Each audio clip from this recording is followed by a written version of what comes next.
Okay, so I wanna make a video about short video, I hope, about the movie The Planet of Apes. All right, I already made the video about movie The Game with Michael Douglas.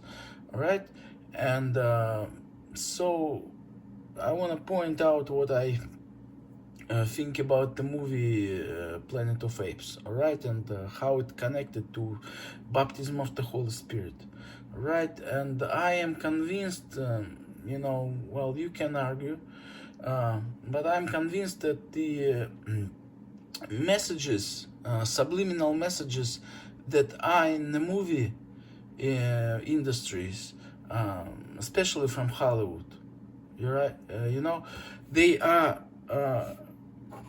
They are intended to stop a human being's awakening, to stop and hinder the awakening of in the baptism of the Holy Spirit, for instance. All right, and if it happens to stumble it, all right, so for instance, let's talk about Planet of Apes. Planet of Apes describes a situation where apes were, so to speak, uh, were exposed to a virus that made them clever somehow. For instance, not for instance, but that's the plot. So, and getting smarter, getting awakened.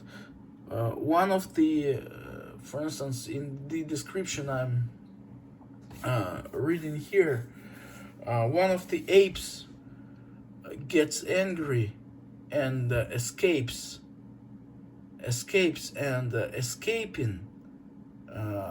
kills a couple of soldiers, human soldiers, who had kept that ape captive. I think it's either about the Caesar or Red. Okay, I don't quite remember. So, and the whole description is, the whole scene is made like this, so a person thinks how awful it is. How awful it is that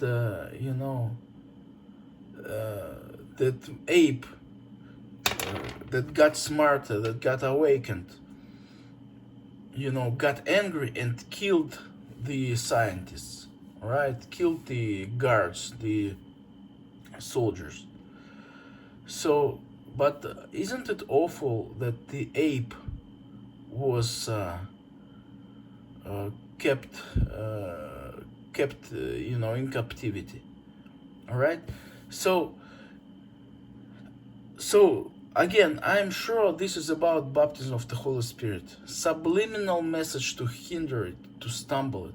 Okay, so when you get baptized in the baptism of the Holy Spirit, your spirit gets, awakened, gets uh, stirred, and there's another word also. Uh, you know, I forgot. You know, gets quickened.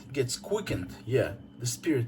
So, and you see those entities. You see those entities that were like, were abusing you psychologically. Those moving shades, dark shades, gray shades, like snakes. You see them, and your spirit, this quickened spirit, is much, much stronger, and you want, and you, can, and you want to, punch them. You want to shout at them, yeah, and first moments God does it for you and through you.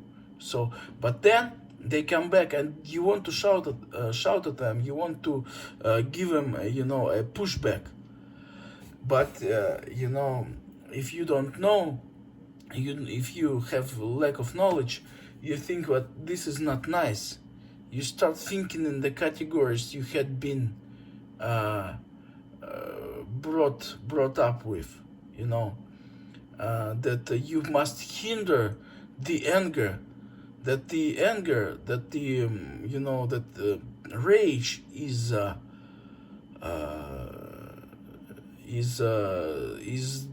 evil itself. But this rage of a healed, of a renewed spirit, confronting the evil, and evil is those wicked entities you see. Okay, so you're prone in this situation, in this propaganda, with your propagandized mind, to stop your spirit from pushing, from doing those steps of in faith, to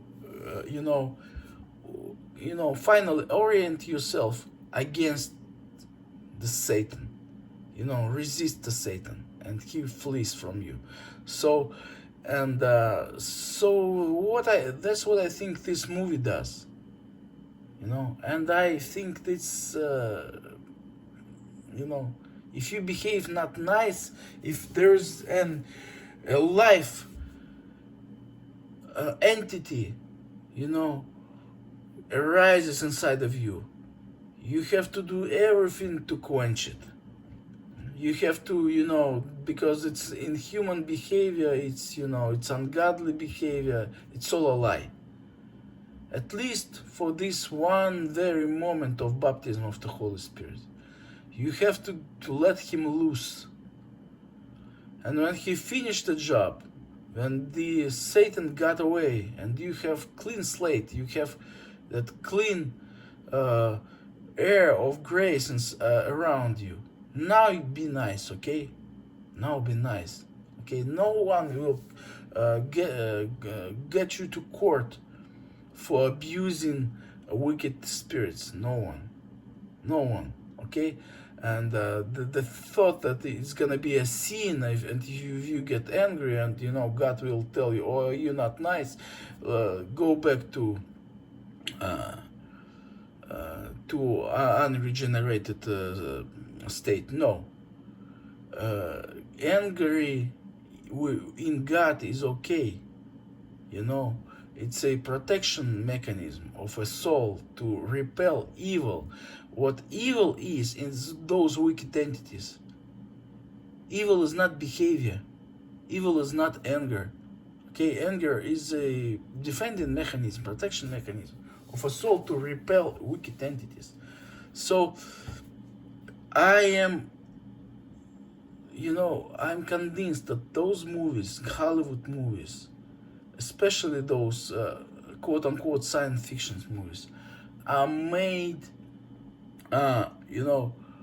with a purpose. They are created with a purpose. The purpose of this message, I believe, in this movie, is to subdue the spirit, is to make a person adversary of his own awakening spirit, the spirit who allegedly behaves like an animal.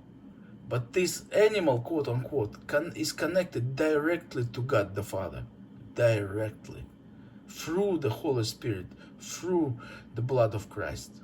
Okay?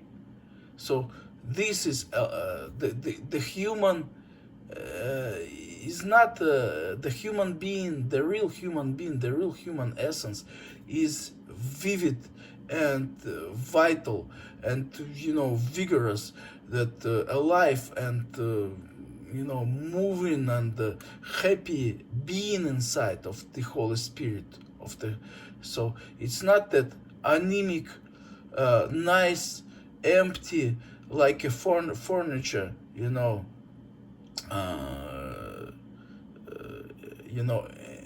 I don't know how to call entity, or piece of meat. No. So I believe that these movies like this give subliminal message to people, and they don't even know what it's for. So when they get baptism of the Holy Spirit, having watched this movie and other movies and something like this, and when they see those entities and the Holy Spirit inside of them, shouts at their mind, fight, release me, release your will against those, resist Satan. They may, and I know it unfortunately by personal experience, suppress the spirit, not to be not nice, thinking you're gonna be violating some laws. Okay, so this artificial scientism environment created around us is created not by God. Okay, like Jesus said, what you see around, the lust of the flesh, lust of eyes, and pride, is not of the Father, right? So that's what I think these movies purposes. And I'll remind you, the purpose of the movie, the game, is that he goes and hugs those people who, kind of played him. The plot is his brother played, paid the money to the team to kind of, get awakened his brother, and he gets awakened, yeah. But the last scene, he goes and hugs with the team of adversary. You cannot do this. You cannot. The practice, my personal experience shows that it's not allowed. That any exchange, any hug, any exchange with the wicked entities, okay? If we're talking